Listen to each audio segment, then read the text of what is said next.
mostly, this slot was for our Buddhist homiletics class. There we had some students who were learning to give Dharma talks, and so I'm really honored that you're going to be an example of that for them. I've been talking about how to embody the Dharma, and that is not just like intellectual talking. So, thank you. So, good afternoon, everybody. Good afternoon. So, the subject of this course is homiletics. Isn't that a kind of potato? No, those are home fried potatoes.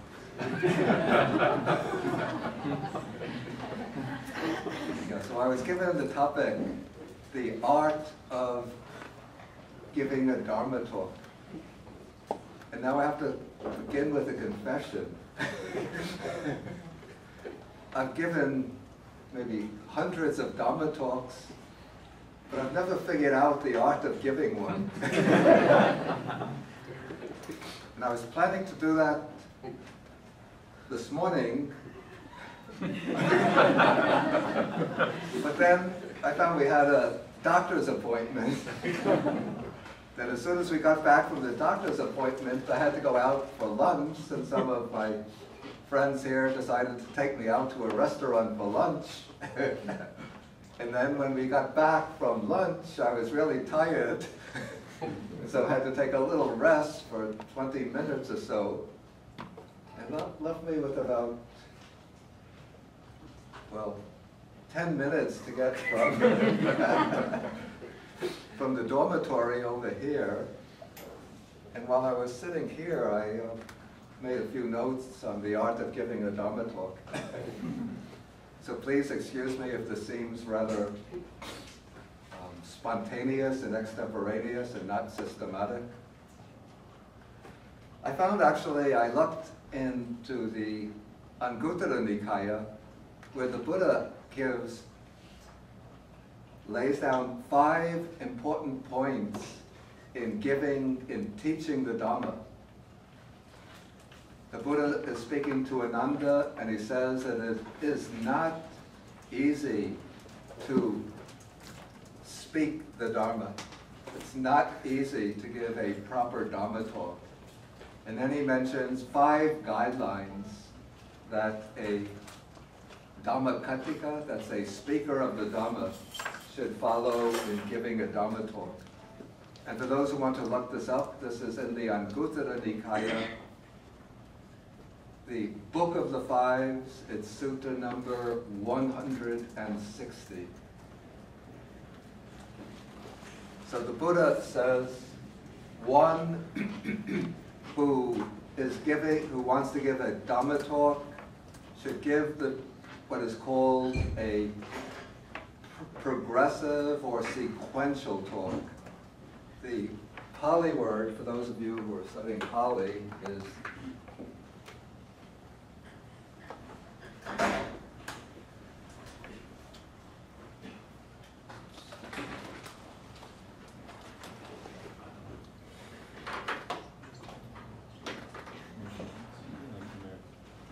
over there.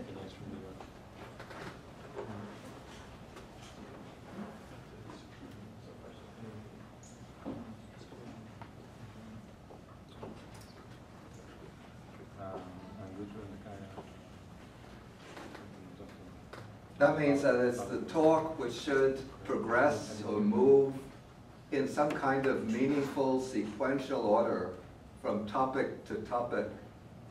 And generally, the way the Buddha gives a sequential Dhamma talk, we see this again and again in the suttas, that the Buddha progresses from easier, more elementary topics to deeper and more difficult topics. There's a kind of stock passage that occurs in many, many suttas when the Buddha is meeting somebody or an audience that is relatively new to the Dhamma. So he'll begin with what is called dana kata, that is talk about giving or generosity. Because this is what sort of warms people's heart, opens people's heart. since everybody can appreciate the value, beauty of generosity, then the Buddha will move on to Sila Kata. That is a speaking about observing precepts or about virtuous behavior. Since once one appreciates the value of giving, then one is open to taking some restraints, accepting some restraints upon one's impulsive behavior. And that means to adopt certain silas or precepts as guidelines to behavior. And then, now we have to remember the Buddha is speaking in ancient India where there was a common belief in other realms of existence, in rebirth according to one's karma. And so the Buddha then moves on to talk about the heavens. So the Buddha will speak about how there's a law of karma that operates, that governs the relationship between our actions and the realm into which we're reborn. And since the Buddha has been speaking about virtuous or meritorious deeds, generosity and virtuous behavior, then he'll teach the audience how such kinds of good deeds can lead to rebirth in the heavenly realms. And that was a common object of aspiration in the India of the Buddha's time. Okay, but now once he reaches talk about the heavens, then the Buddha normally goes on to speak about what is called the danger, the defect, the danger, the defect, and the blemish in sensual pleasures, and the blessings in renunciation. And so now the Buddha is sort of shifting his teaching from a mundane or worldly teaching to the supramundane or world-transcending teaching.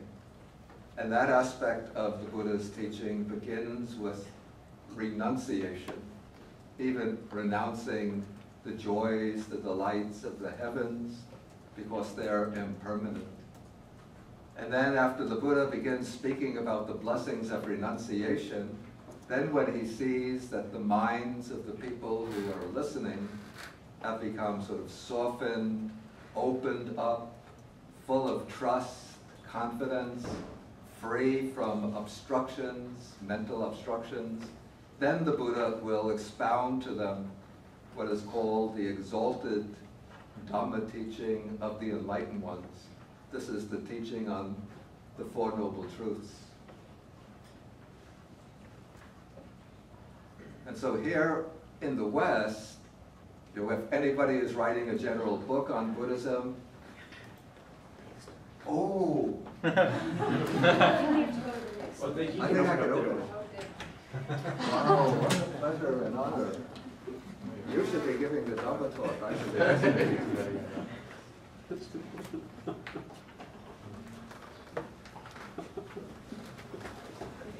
Okay, this is Dr. A.K. Arya Ratna. He is, we call this the living Gandhi of Sri Lanka. Writing a book on Buddhism, or a speaker is giving an introductory lecture on Buddhism. We always begin with, or it's typical to begin with the Four Noble Truths, and we always say like, this is the basic teaching of the Buddha, or this is the elementary teaching of the Buddha. But actually, as I explained, when the Buddha is giving a Dharma talk, he doesn't begin with the Four Noble Truths, but he begins with other topics in order to sort of prepare the mind of the audience to receive the Four Noble Truths. This is like if one is going to plant a tree in the soil. You know, one doesn't just take hard soil and just drop the sapling of the tree onto the soil, but rather one has to prepare the soil, put fertilizer into the soil, moisten the soil, make it soft, dig up a hole in the ground, then you put the sapling in and cover, the base of the sapling, and then the tree can grow. And so when the Buddha gives a Dharma talk, his basic purpose is, especially when he's introducing the Four Noble Truths, is to ignite or to trigger the experience of realization, of comprehension in the minds of the listeners. And so if the listener comes with a kind of critical or skeptical attitude towards the Buddha and thinks, what is this bald-headed guy with these saffron robes? What does he have to say? I'm just as good as he is. I know just as much as he does. Then if the Buddha starts off, this is the noble truth of suffering, then the listener will start, you see, I told you the guy's a pessimist. Craving is the cause of suffering. You see, the guy's a killjoy. He doesn't want us to have a good time. This is the cessation of suffering. Yeah, and the end of joy as well. And this is the Noble Eightfold Path to the end of suffering. Yeah, don't do this, don't do that. No fun. Yeah. Yeah, so if you want to warm up, or if the Buddha wants to warm up the audience, he has to begin by finding common ground. And sort of the common ground between the Buddha and the listener will be appreciation of the very basic virtues of generosity, of giving, and observing principles of virtuous behavior. So then when the listener is hearing the Buddha speak about generosity, they'll think, oh yes, I approve of generosity too. When the Buddha speaks about the virtues of not harming, not stealing, not engaging in sexual misconduct and so forth, then the listener will think, oh yes, those are the qualities of a good and worthy person. And so now they'll start to get more trust in the Buddha, more interest. And then when the Buddha speaks about rebirth in heaven, then the listener will become interested. Perhaps I can get to heaven too. And then when the Buddha starts speaking about the drawback, the unsatisfactoriness in sensual pleasures and the benefit of renunciation, instead of thinking, that's the end of my fun, the listener will think, well then there must really be some benefits in renunciation, and then they'll be receptive to a really penetrative exposition of the Four Noble Truths. Okay, so this is the first principle that the Buddha lays down, is going to come back and say more about this. But the first principle is to give a sequential talk, a talk which moves in a meaningful sequence, generally from simpler topics, which are easier to grasp, to deeper and more difficult topics. And what seems to be a very important principle, which I just used the phrase, to find common ground between yourself as the speaker and the people in the audience. And for monastics, this is extremely important because there's a tendency that I could see in Sri Lanka that the monks come with these decorative fans and they'll sit in the seat, sometimes even cover the face with the fan, looking down, and speaking almost in an artificially elevated voice, using, it's a kind of elevated form or elegant form of singular language, highly Sanskritized, right? So, I mean, ordinary Sinhalese people have told me that when the monks are preaching, often they don't understand the language because it's not ordinary singular, but it's this polished, refined, Sanskritized Sinhalese form of Sinhalese. But the modern preachers in Sri Lanka use this was sort of like one of the features of what you might call the revolution or reform in Dharma preaching introduced maybe in the 1930s, is to face the audience so that you can make eye contact with the audience and use a normal form of singular, a vernacular form of singular, rather than this polished, elegant language. And then try to establish what I would call a common humanity with the listener, so that you're not feeling, this is for the monastic, not feeling that he's in this exalted position and that the people who are listening are somewhat remote from him, but establish kind of mutual understanding at the very outset of the talk.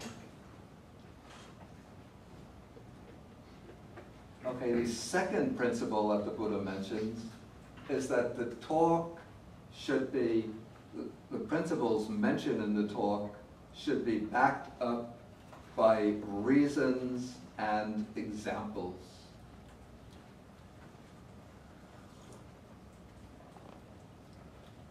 So if one is giving a talk on a more intellectual topic, maybe trying to explain a point of Buddhist doctrine, then one should use, to the best of one's ability, reasoning, trying to bring out, to defend the principle one is trying to teach.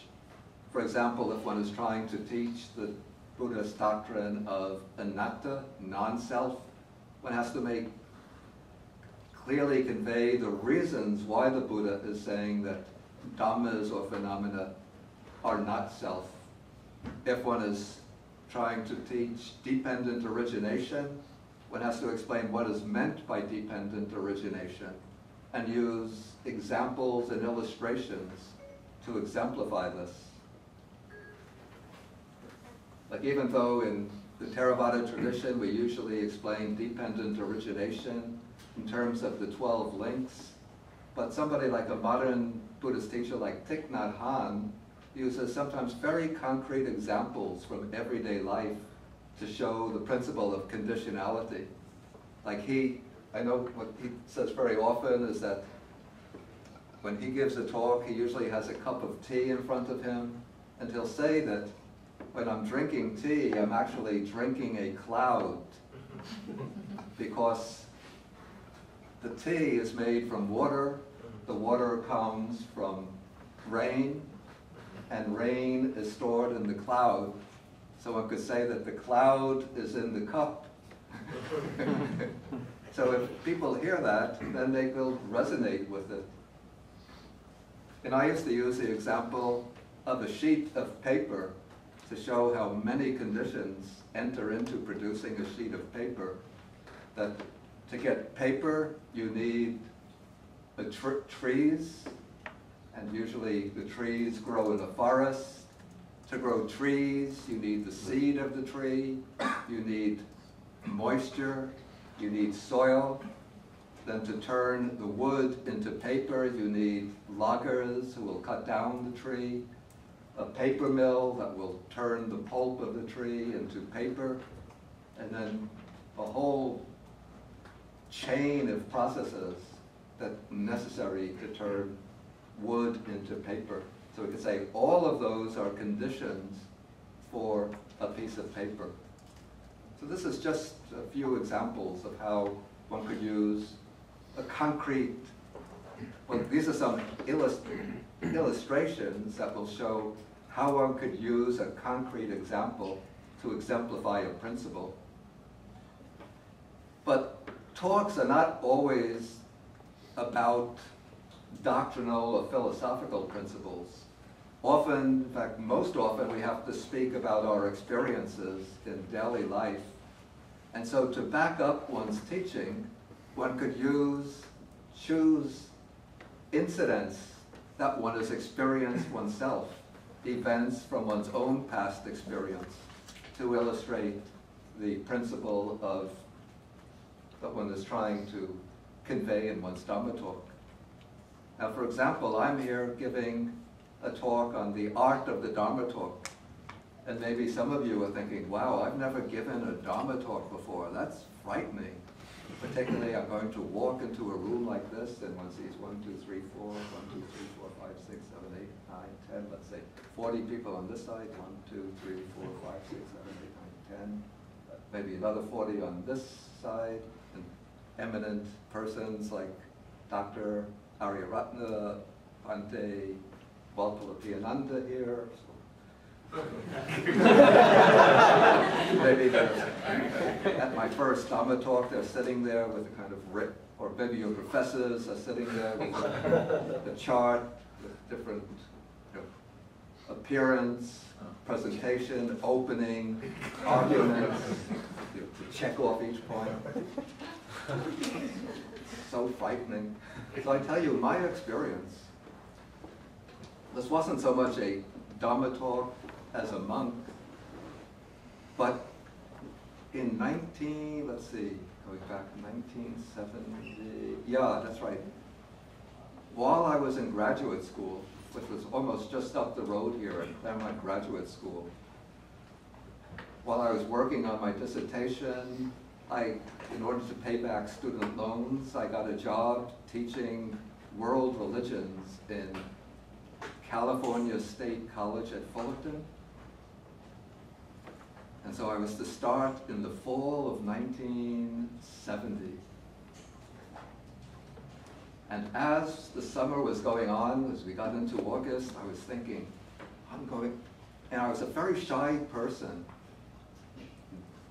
not a great conversationalist, no experience, not much experience speaking in front of an audience.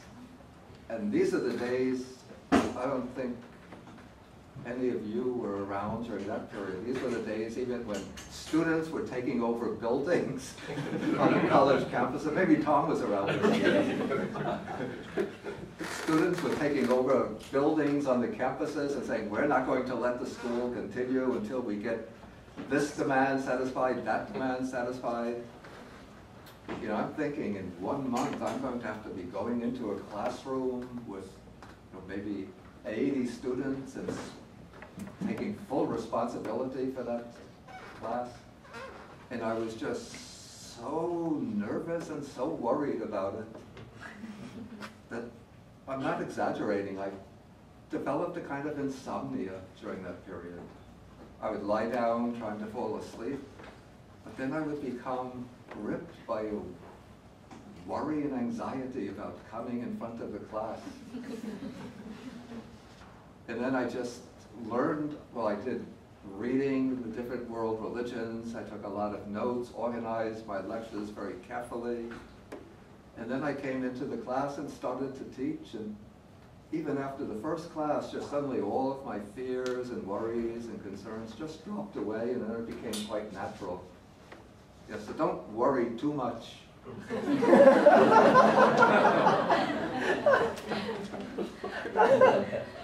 But what I do advise people who are beginning to give Dharma talks, but let's say that there's at least two different philosophies of giving a Dharma talk, maybe 3 philosophies. We'll call these, arbitrarily, we'll call them A, B, and C. Okay, philosophy A is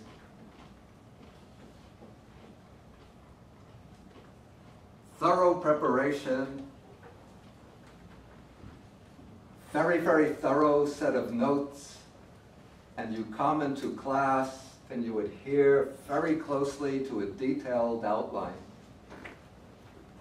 This is good if you have to give like a formal lecture before a full auditorium, especially if you're giving it on a very specialized topic and you don't really know the topic so well, but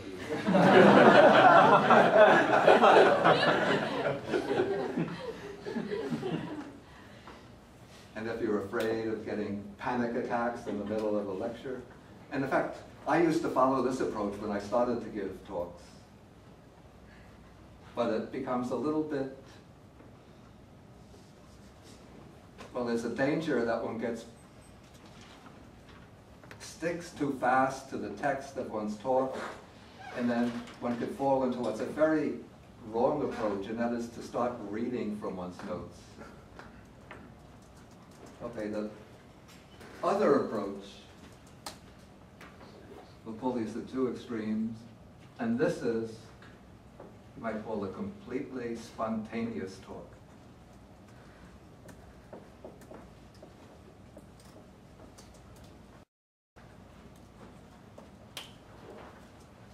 And this is the kind of talk that is favored by the, especially in the forest meditation tradition in Thailand.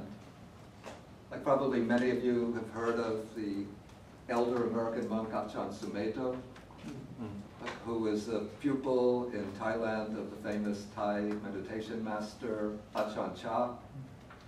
Okay, back probably it was in the 1960s when Ajahn Sumedho was studying under Ajahn Chah. Ajahn Chah, one day he said to Ajahn Sumedho, "Tomorrow you're going to give the Dharma talk."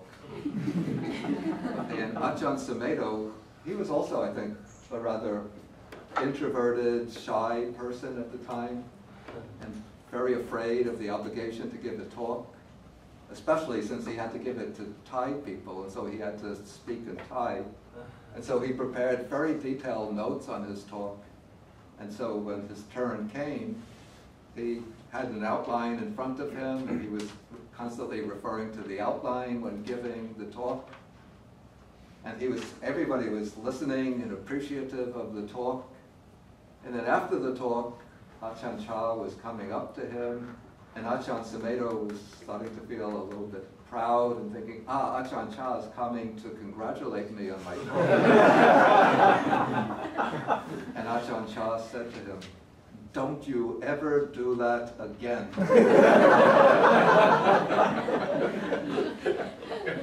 And Venerable Sumedho said, "What do you mean?" And Ajahn Chah said, "Don't ever prepare for a Dharma talk in the future." So he wanted his students, when giving talks, just to speak completely spontaneously out of their own experience. Okay, this approach, maybe it works within a purely like meditative tradition. And I'd say that the chances of success will be greater if one has a lot of experience in giving talks. Because then you've worked out basic themes, and you know what you can say. And so it's just like taking bits and pieces, ideas that you've already worked through, and then just changing the combination. Of course, with somebody like Ajahn Sumedho, this is what happens. They will give him, sometimes he's invited to give a talk, maybe, I'll just say out of random, he's invited to Singapore to give a lecture on a Buddhist perspective on the current economic crisis. And so he doesn't know what economic crisis. So he'll get up and speak about, okay, my topic today is the current economic crisis, how to deal with the current economic crisis. Now when we face an economic crisis, worry and anxiety arise in the mind. So what we have to do is keep a calm mind by just watching the anxiety and worry as it arises in the mind. Just observe it, don't let yourself be carried away by it. And just be the knower. Don't identify with the worry and anxiety, but just watch it as mental states. And so we're going to do a little meditation together. Sit down. And focus on your breath. If you economic worries that are rising in the mind, you just watch them and let them go. And come back to the knowing. Be aware of the knowing, not of the worries. Then they'll sit down for 10 minutes. And any questions?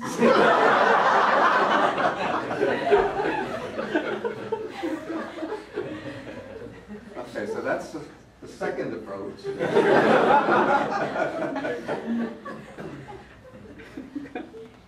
Then the third approach, I think the middle approach, is the one that I think is best for those who are even starting to give Dharma talks. And that is, do your preparation, quite a lot of preparation in advance, so that you know the topic. Then even at your leisure, you can make up a fairly detailed outline of the material to show that you can analyze the key points and see what are the secondary points that come under the primary points. And get familiar with the outline. But then, when you actually have to come out and give the talk, just take a little piece of paper. Maybe it's unfair of me to use a bigger piece of paper. But I have a big scrawly handwriting. So a little piece of paper with the key points written down so that you don't forget anything or at least you don't forget the key points that you want to cover. So you can glance down at it when you have to remind yourself. But since you've studied the material and prepared well and have sort of impressed the key points on your mind, then you can speak more spontaneously. Because you've done the preparation, you know what you want to cover, what you should cover. Okay, so this is talk. The second point that the Buddha mentions, talk backed by reasons, examples, illustrations. And illustrations can often be drawn from everyday life and from one's own personal experience. Okay, the third point is very important in giving Dharma talks. And that is that the Buddha says that the talk should be given out of sympathy for others. I think this might be anukampam upadaya. I just checked the English translation, I didn't check the Pali.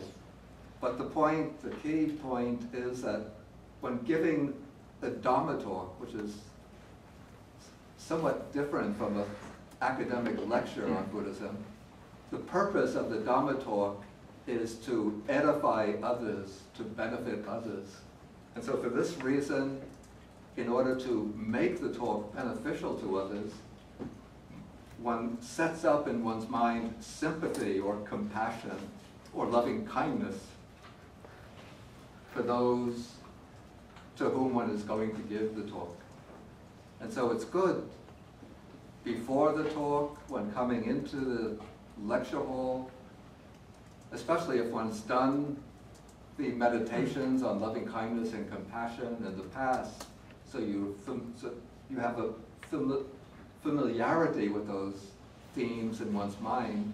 So just pause for a few moments and generate the wish, may the people who are listening to my talk be well and happy. May they benefit from this talk. And then when you generate this feeling of loving kindness and compassion for others, it helps to establish within your own mind a sense of a common humanity with the people who are listening. And so then you really want to find ways to benefit others and make the Dharma meaningful, relevant, beneficial to them. So that is the third point that the Buddha mentions. The fourth is especially important in the case of Buddhist monastics, and that is that when giving the talk, one is not intent on gain. Now what is the reason? What does the Buddha mean by this? That you see, because the monastics, at least in theory, live in dependence upon the gifts and offerings of others, somebody might, a monk or a nun might have the idea that if I can give very beautiful, inspiring, uplifting talks, people will have a lot of respect and reverence for me, then they'll make very generous offerings. You know, in the Buddha's time, with the offerings of the simple requisites of robes, alms food, dwelling places, and other requisites. Nowadays, often lay people will give the little red envelope to the monk. And so if the monk is giving Dharma teachings bent on gain, it's not a pure motivation in giving the talk. It's really just giving the talk in order to get some benefit for oneself. Even if one isn't thinking about material offerings, but to become famous and well-known and popular. And so you have signs with flashing lights saying, Venerable so-and-so will be giving a talk. And you get on YouTube with people clicking off like. And other people writing nasty comments. Yeah. Okay, excuse me? Oh, I'm sorry. Is that the comment? That was a like.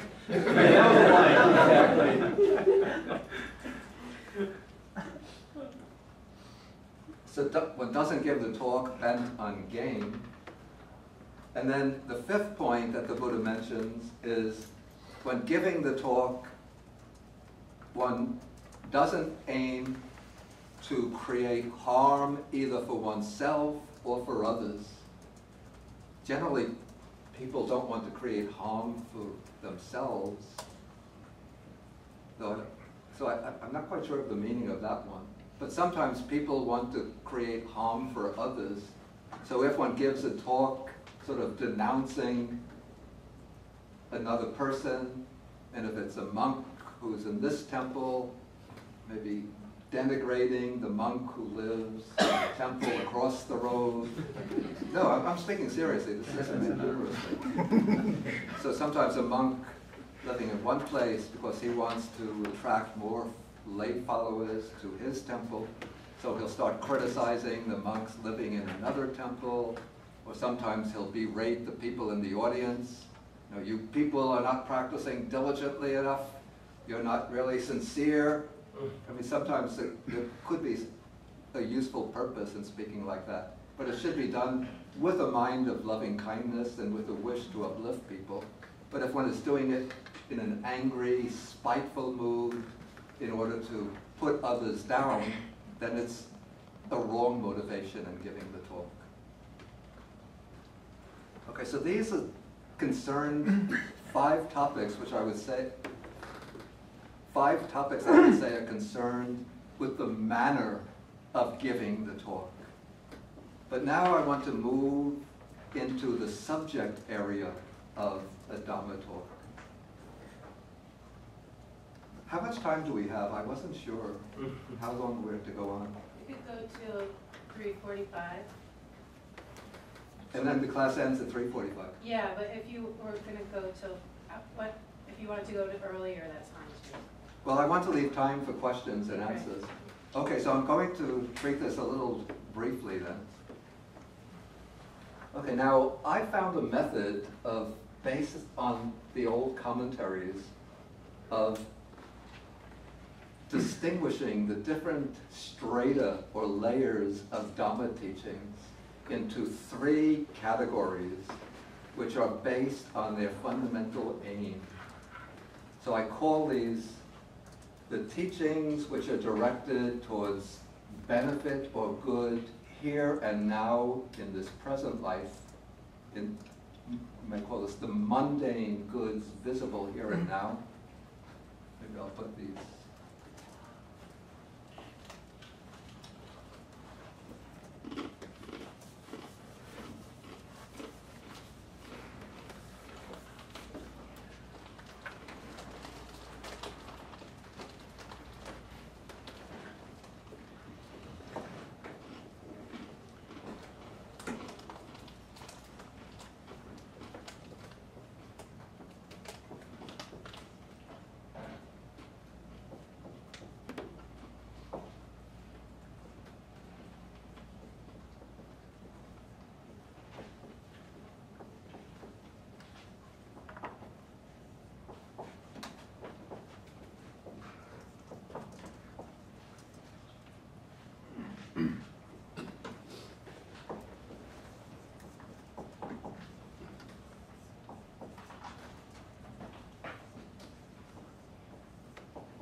Okay, so one is the mundane good here and now. The second is what I call good fortune in future lives, or to say a good rebirth, rebirth under good, desirable conditions.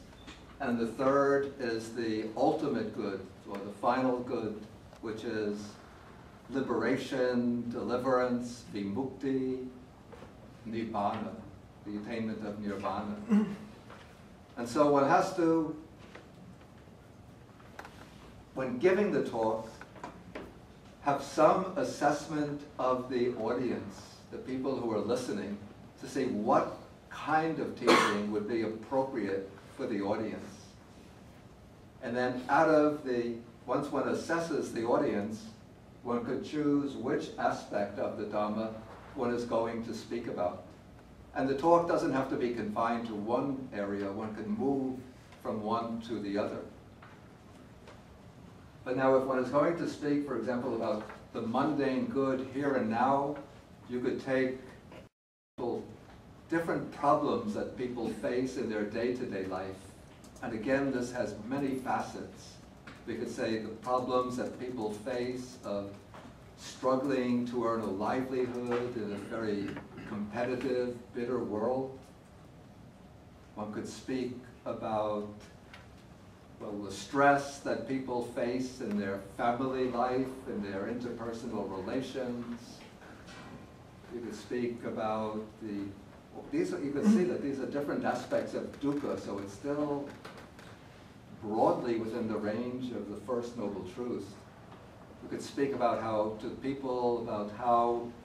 our lives are continually swinging between fear, desire for riches, praise, fame, and pleasure, and fear of loss,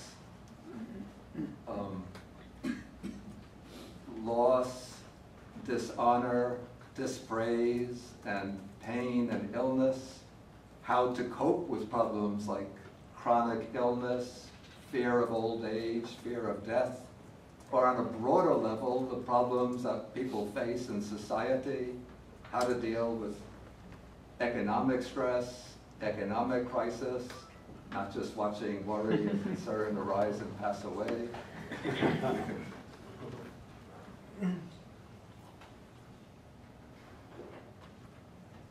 What to do in a society in which there's economic injustice. How do we deal with things like problems like the climate, the impending climate crisis? So these are all important aspects of our life here and now. And then we look into the Buddha's teaching to see what kind of principles are relevant to dealing with these particular modes or aspects of dukkha that we have to face. Okay, then I have each one is taken under causes and fruits. So I'm not going to go into these because that would be trying to cover too much territory. But we have to take, like, what are the particular practices that we undertake to achieve as our fruit, living happily and peacefully in the present, freeing the mind from worry and stress, establishing harmonious relations in the family and the community, and what we can do to help create a better society and a better world. So this is the mundane good. Then we have the theme of good fortune pertaining to future lives. And often in the West, if you're teaching in the West and you're teaching an audience of people who have been grown up in the West, often they won't believe in the teachings of karma and rebirth. So sometimes to introduce this theme, one has to begin by giving something of a meaningful and intelligent, convincing presentation on what is meant by karma and how does karma lead to different types of rebirth. And then one has to move into what are the types of actions that create the wholesome karma that will bring a happy form of rebirth in the future.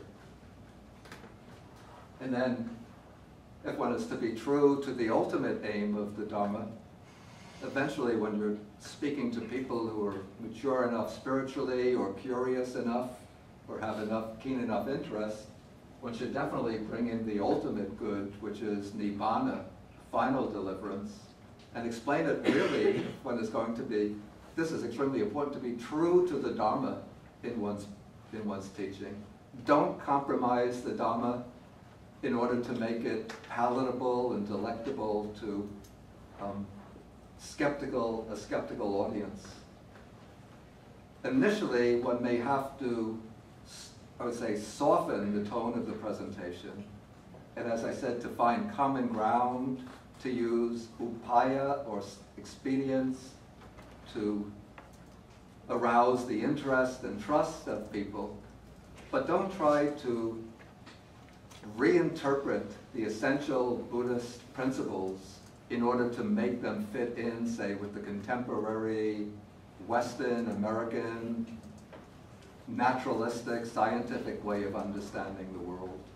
Because the Buddha Dharma is something that goes, the Buddha says it's patisotagami.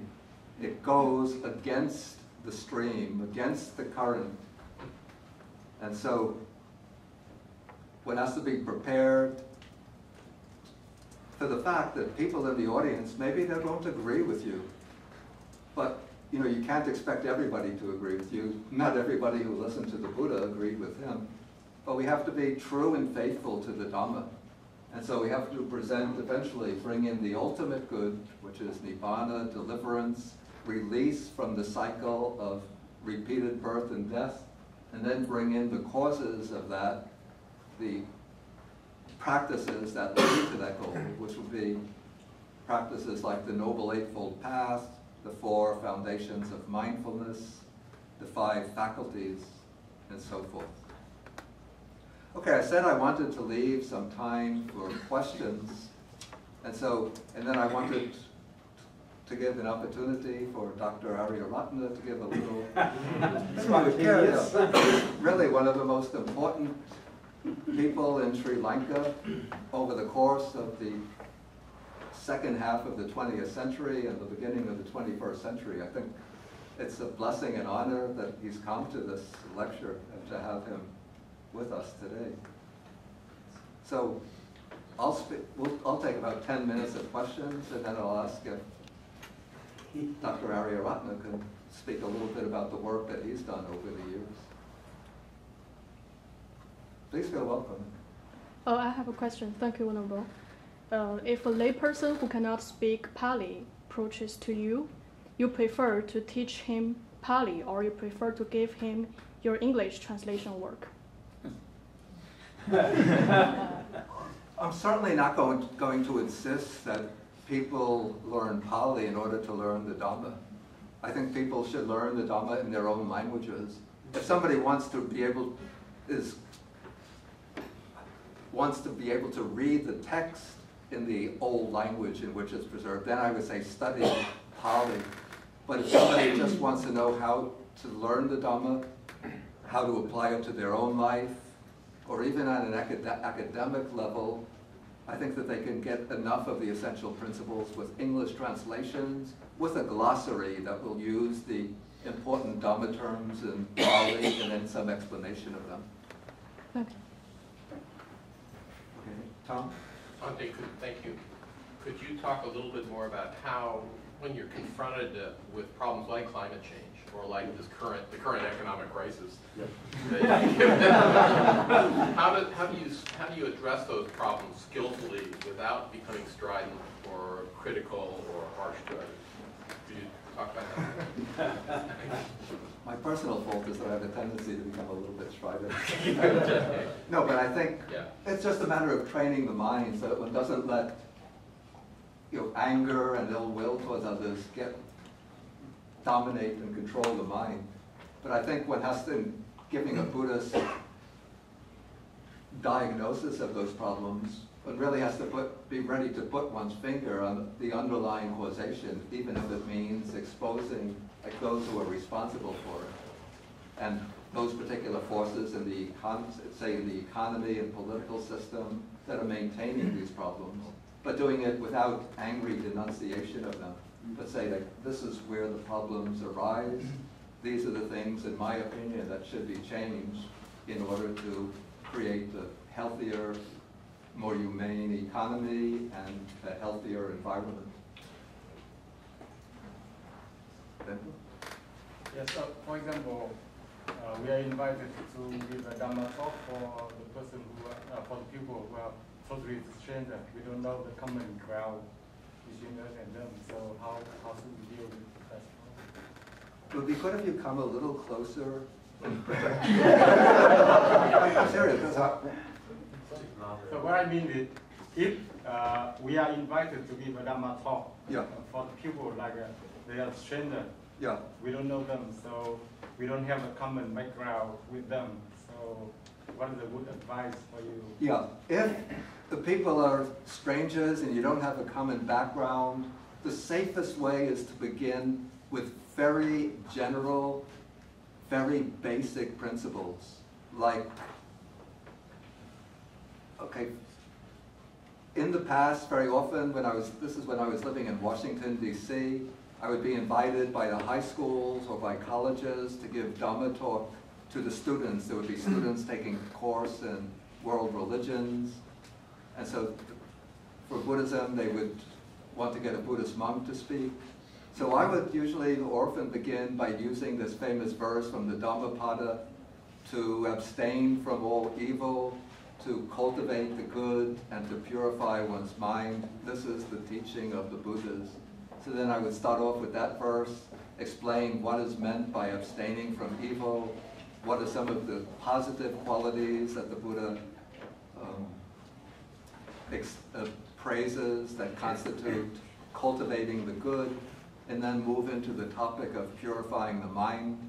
And then since to purify the mind, you have to treat both the aspect of samatha, especially what I would mention would be qualities like the Brahma Vihara, the 4 Brahma Viharas, and then to come into the ultimate purification of mind, the development of wisdom through insight. Then you could really use that verse to cover quite a broad range of material. And people respond, the first 2 lines, to abstain from all evil, to cultivate the good. Almost anybody with any kind of moral sensitivity will resonate with those 2 principles. And then one could move easily into purification of the mind. Okay. I was wondering if you could speak more on the boundaries between compromising or watering down the Dharma and that idea of skillful means. Like, what might be a practical or simple example of that? A skillful means? Versus compromising. Okay, what I consider to be compromising the teaching, I mean, I'm going to have to be quite honest here, that there's a trend in contemporary American Buddhism of completely, or almost completely, cutting out this aspect by saying that the teaching of rebirth and other realms of existence, this was part of the Indian cultural baggage that the Buddha took on board with him because he was a child of that period, or the Buddha didn't really believe in karma and rebirth, but just used the expression metaphorically, or one just completely neglects that aspect. Of course, this doesn't mean that in every Dharma talk one has to bring in karma and rebirth. It depends upon the situation. But in the course, say, of a series of talks, if one is going to present the Buddha's teaching honestly, then to make it complete and adequate, one has to bring in that particular aspect of the teaching. So if one is completely neglecting that or rationalizing it to explain it away, I say that's compromising, diluting the teaching. And then also once you remove this, then the third dimension of the teaching, the ultimate goal, gets sort of reinterpreted to fit in what I would call a one-life paradigm. So it's no longer Nibbana in the sense that the Buddha intended it as the release from the cycle of repeated birth and death into the unconditioned liberation of Nibbana. But then one is explaining that Nibbana is just perfect peace, or just peace here and now, or freedom of mind, which often means that you can live your ordinary life and just enjoy a kind of inner peace and a sense of freedom, but it's not ultimate liberation. Okay, so using skillful means would mean that if the audience isn't ripe enough, say, to respond to these teachings, one can, in the course of a discourse, pretty much just focus on this aspect. So one isn't rationalizing or completely neglecting this aspect, these aspects of the teaching, but because of the exigencies of the topic, the audience, the situation, one is focusing on ways, aspects of the Dharma that are immediately visible and cogent to people.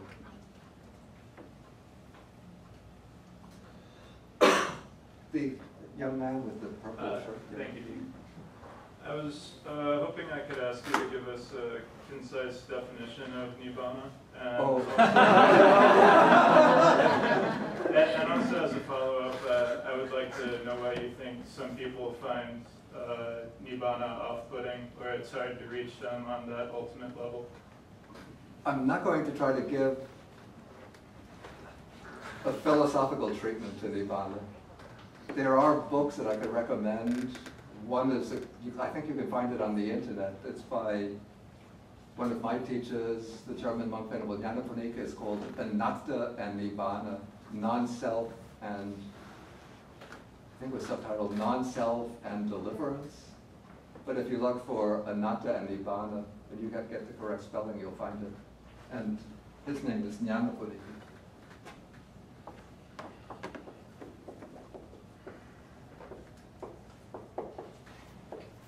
But one explanation of Nibbana that occurs in the suttas is the elimination of greed, the elimination of hatred, the elimination of delusion. And so this, you could say, is, at least from one angle, it's a definition of Nibbana. And so why it could be offsetting is that to reach means that one has to be willing to give up one's greed and one's attachment and one's craving for the things that one is attached to and enjoys, and people don't want that. People like a little mindfulness in their day-to-day life, but when you start introducing your more somewhat stronger demands on their practice, then people turn away. I'll take one more question, and I think I'm going to have to, I want Dr. Arya Ratna to speak also, so we will take you. Yeah. Thank you very much, I'd like to know about if the audience ask about comparing two extreme values. For example, materialism is a tendency to disregard the pursuit of spiritual progress in a way that morality is decreasing in value. Then how we respond to this environment of materialism according to the Buddha's teaching. If some audience, the listeners ask about this kind of comparing two extreme values, what is the best way to give a response? I'm not sure the right quote. Materialism is spread and propagate more actively than spiritual progress. And then materialism is a tendency to disregard the pursuit of spiritual progress in a way that morality is decreasing in value. Oh, I see. Then how we respond to this environment of materialism according to the Buddha's teaching. Yeah, of course this is a big topic in itself, but what I would say, what makes people positively responsive to Buddhism is that people have often found, who have achieved material success, have often found that it doesn't really bring a deep satisfaction.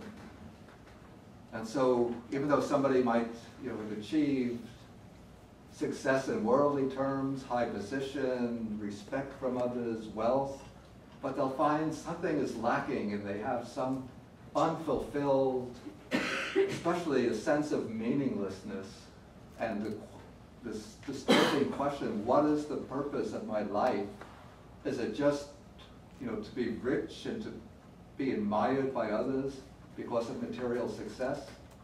And not everybody is going to be disenchanted with materialism, but there will be enough people who, especially not the ultra-rich people, because somehow those are usually people who are just obsessed by the idea of material gain, but people who have reached a fair degree of, call it middle-class security, and still find that something is lacking in their lives.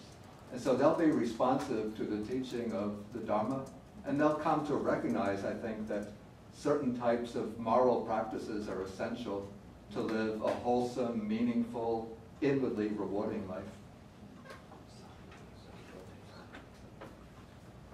Okay, now I would like to introduce Dr. Arya Ratna. As I mentioned, he is the founder of one of the best-known organizations in Sri Lanka in the world, the best-known philanthropic humanitarian organization called Sarvodaya.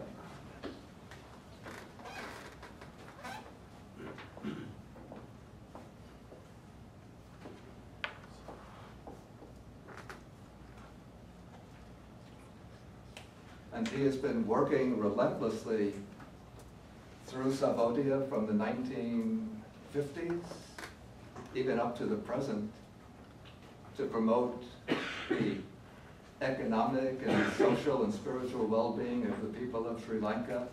Though Sarvodaya is not a specifically Buddhist organization, but it draws its inspiration from Buddhist principles. So please, we're really greatly honored.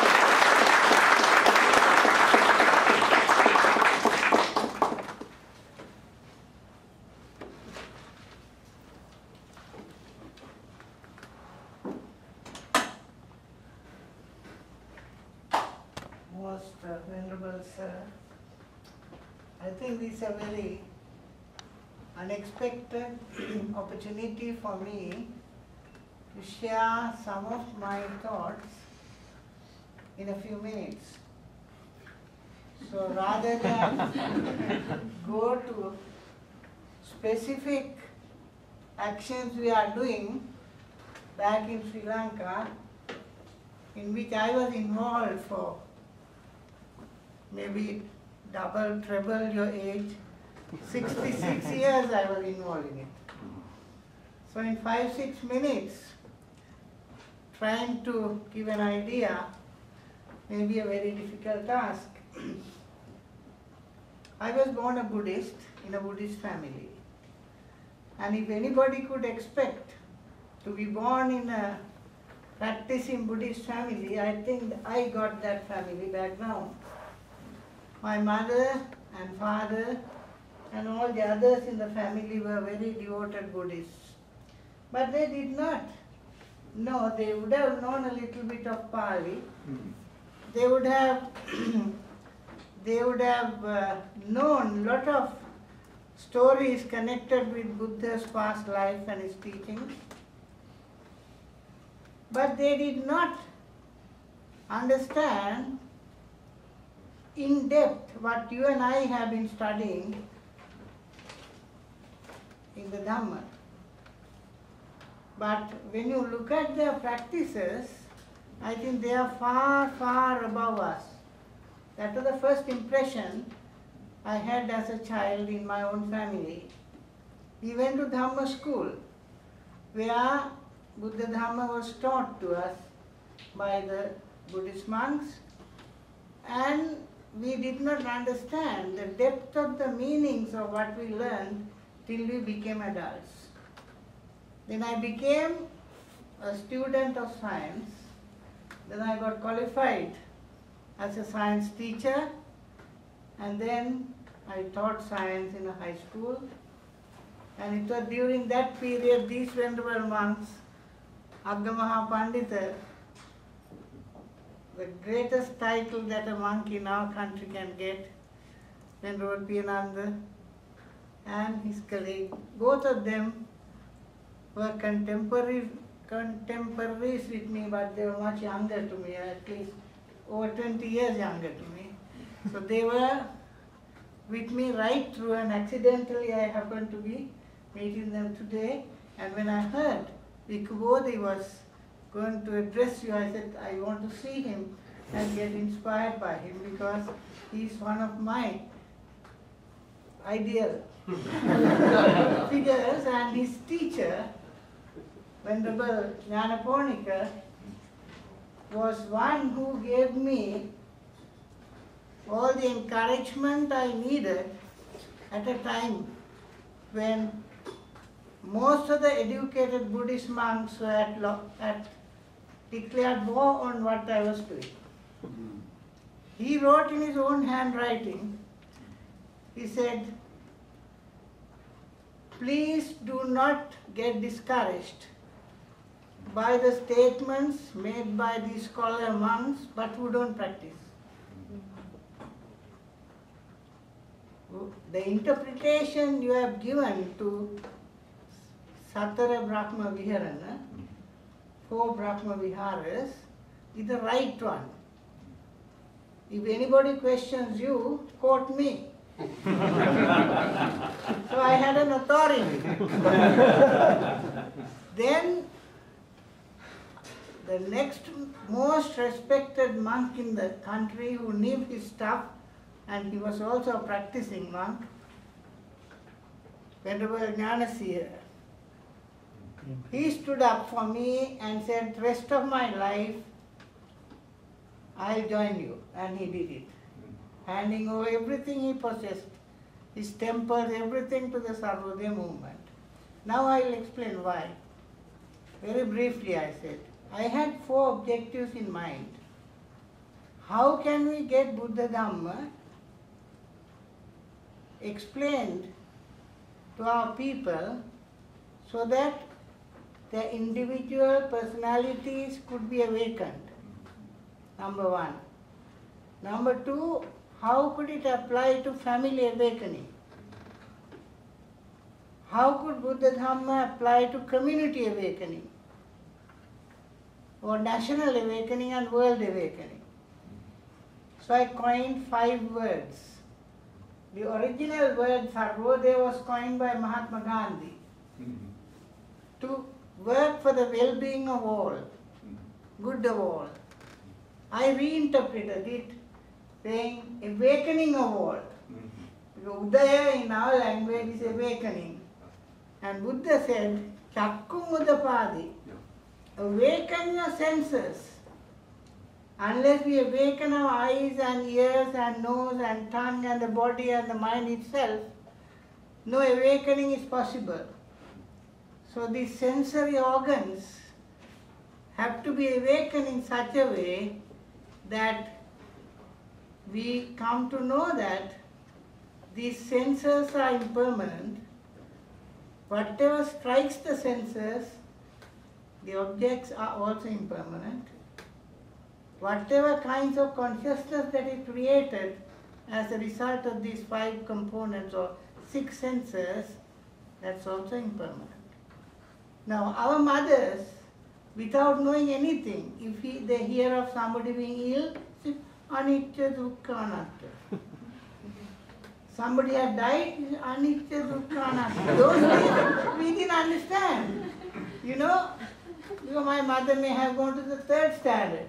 Father may have gone at Vidyodaya Piriyana, he went to the very end. So they knew Pali, Sinhala and English, not the mother.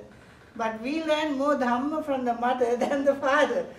So, Anicca Dukkha Anatta, everything changes every moment. If we hang on to anything that changes, suffering comes. If suffering comes, if it changes every moment, where is this I? I can't find it in my body, which is made up of these 4 elements. I can't find it in my mind, which is also a result of sensation, perception, volition and consciousness. So where is this I? So as we grew up, and as a science student I proceeded, I could see that all that science could offer was a part of what Buddha had already explained, a very minute part. because there is hardly anything that can, to me, that can benefit humanity in science or technology more than the teachings of the Buddha. So awakening of all, may I use the blackboard? Yeah, please. Yeah. So awakening of all, two Sanskrit words Buddha used, sarva means all, sarvam in Sanskrit, udayam. So we call it awakening. Actually what came to my mind was 5 forms of awakening that Buddha taught us. Chakkum udapadi. I did not want to explain it as awakening the eyes. I thought we should call it awakening all the senses. Senses, awaken the senses. Then you get knowledge. So, chakku, the eyes. Then, Yeah, this one might jnana, be better. Yeah. jnana mudapadi. This might be better, this one. Yeah. So when we, through our senses, we learn, we acquire knowledge. But knowledge itself is very dangerous unless knowledge is converted into wisdom. So jnana mudapadi is knowledge.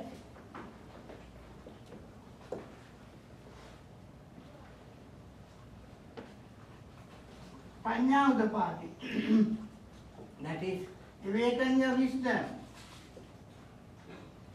When you have knowledge, when your wisdom is awakened, then something happens in your mind where you feel, what is the science of all this? Chakkum udapadi, jnanam udapadi, panya udapadi, vidya udapadi.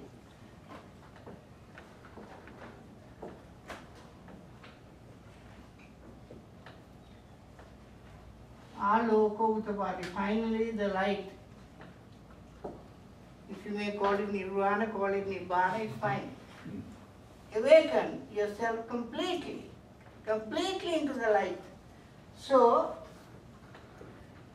these 5 things were in my mind when I coined Paurushodaya, awakening human personality, Kutumbodaya, awakening family personality, 3, awakening community personality, 4th, as we are divided into nations, awaken the nations, 5, awaken the world. So how could we apply Buddhism? That was my struggle all my life. I am still struggling. So here, based on 4 Brahma Viharas, loving kindness, metta, karuna is putting it into action. Now what does Bhikkhu Bodhi doing here? He is trying to awaken the light within all of us. What does he get in return? He gets in return an altruistic joy, a mudita. That's what I am also getting by sharing whatever experience I have. So loving kindness is put into practice by way of teaching. The result is altruistic joy, immediate joy of doing some service to others. Then some turn around and say, I had a lot of my friends who were earning money, who said, you are mad. Without earning money, you are wasting your time by trying to make other people, to serve other people. But I think all of them are dead and gone with it. They never took $1 million with them. So,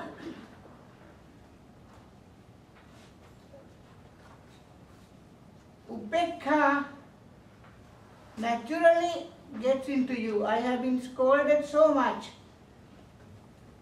by everybody, mostly educated people. Once I came to a university here in America, Princeton University. Just the previous day, 2 professors have been telling what Arya Ratna is doing is madness. That fellow is a mad fellow. I don't know why he was invited to talk to Princeton. A Sri Lankan professor had said this. So I invited them to come and prove my madness, because here is a standing example of a mad fellow who could have come to this country, earned money, gone back. I don't have a cent, I don't possess anything. So that detachment is because metta, karuna, mudita, upekka, I practiced, and that nobody can take it away from me. Similarly, Buddha's teaching with regard to, I am trying to cut it short, family awakening, we took 4 Pratma, 4 Satara Sangrahavastu, Dana, sharing, Priyavachana, pleasant language, 3 constructive activity, 4 equality in association. Dana, Priyavachana, Arthachalya, Samanasata. So when it comes to community awakening, we had over 600 people where we were working at the beginning. With those people, we tried to find out what their needs were. So we designed the kind of 10 basic needs program, which is neither for affluence nor for poverty, following Buddha's middle path teachings even in day-to-day life. So with regard to national and world, similarly, we show there and they show there, we designed various programs. So as many as 140 different programs we were able to evolve during this 56-year period. And now we have formed the Institute of Higher Education. According to the normal university regulations, we cannot make it, but we call it the Institute of Higher Education, and try to educate people both from within the country and outside as to these 140 odd things that we have been discovering every day. Then coming to, there were certain questions asked here about economy. I think I should say something about it. Now, first what we did was, from 1956, 7, 8, that period, we took groups of people, particularly students and teachers, into rural areas, to most backward villages in the country, and worked in those villages with the village communities.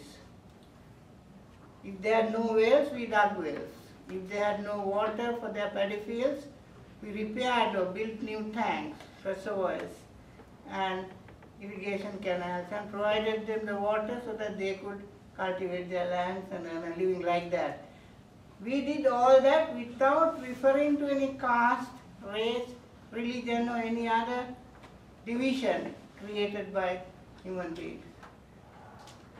We only told them that Buddha's teaching of Sabbe Sattha Sukhi Hontu, may all sentient beings be well and happy. That's all. We don't recognize any man-made barriers. So that during a period where there were so many conflicts based on caste, race, religion, we didn't get into any of those. Even when there was a bloody war that was fought, communal war, we were there working right with them, right through the 30 years, and we did not we were not afraid, because fear, remember, it comes with three other. Fear comes with lobha, dosa, moha, bhaya, all these things come together. But if you can eliminate chanda, dvesha, bhaya, moha, that is mental divisions, if you whatever makes you divide yourself from others, if you can eliminate that as much as possible, that ideas, then hatred, ill will towards others also get eliminated. Along with that, fear gets eliminated. Along with that, finally, our ignorance of reality gets eliminated. So that we try to implement these teachings of the Buddha by action in the field. 1 village, 2 villages, 3 villages, 100,000, up to 15,000 we went. But we have yet to get, I know it's recorded, we have yet to get an intelligent government. Government of intelligent people. We have governments of clever people, not intelligent people. Therefore, this kind of thing has not become national policy. But a lot of these programs have been adopted by governments. So the spiritual and moral part is out of it. Because the first is, we have to get three things into humanity. Number one, dana, sharing, concept of sharing. Anybody, everybody can practice it. Even a beggar can practice sharing. Dana. Second one is sila, discipline. Third is sometimes should be devoted for building a mental culture, to build some purity of mind. That is the first level. From this level we can go to the second level. Sila, samadhi, prajna. Dana, it's already there in a just society. Sila, discipline, concentration and wisdom. Then wisdom can lead us to the Four Noble Truths, to the Noble Eightfold Path. So, having developed this for about 52 years, then the war ended.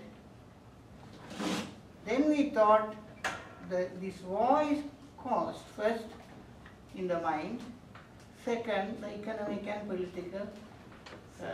So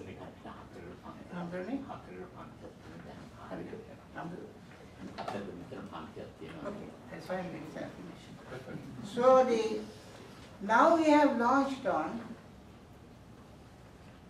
two programs. One, to give a new political system for the country. Politics based on Dasaraja Dharma, 10 principles of good governance.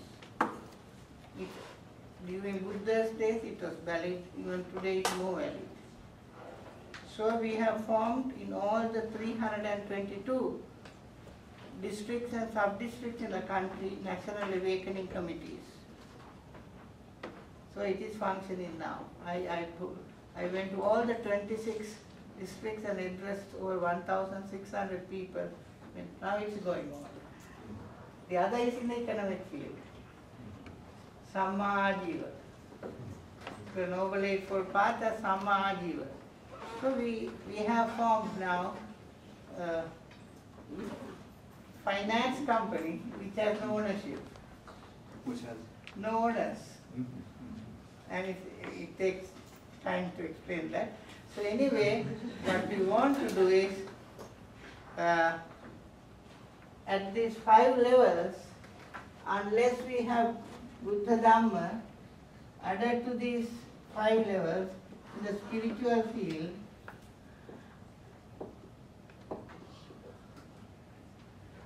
moral field, cultural field, social and economic field, and political field. There are 6 fields here. 5 levels here. So these two combined may be the only way for peace as well as no poverty society can be built. No poverty, no affluent society. So this is what I have been engaged in, and I will repeat again, Bhikkhu Bodhi has been more than an inspiration to me from time to time. Today he has inspired me again. Thank you, sir. Thank you, sir.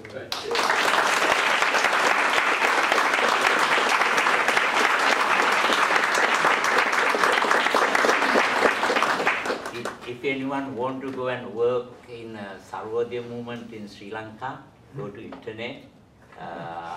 You can find out the way how to go, how to do voluntary activities with him. Go to Sarvodaya, Sri Lanka. Thank you, Bhante. Thank you so much, everyone, for coming. Thank you for speaking. Thank you for speaking. And just thank you for listening. And I wish you a wonderful evening.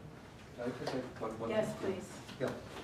If anybody wants to do some work for the uplift of others and isn't able to go to Sri Lanka, but wants to stay right here in the general Los Angeles area, we have an organization called Buddhist Global Relief.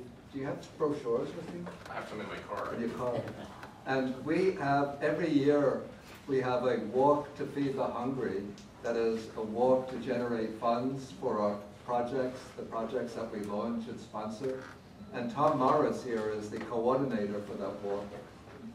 Right. And so if you would like in some way to help, it usually takes a lot of people to work together to help to organize the walk. So please speak to Tom. And I'm an adjunct professor here, so I am around. So I'd be happy to talk to anyone.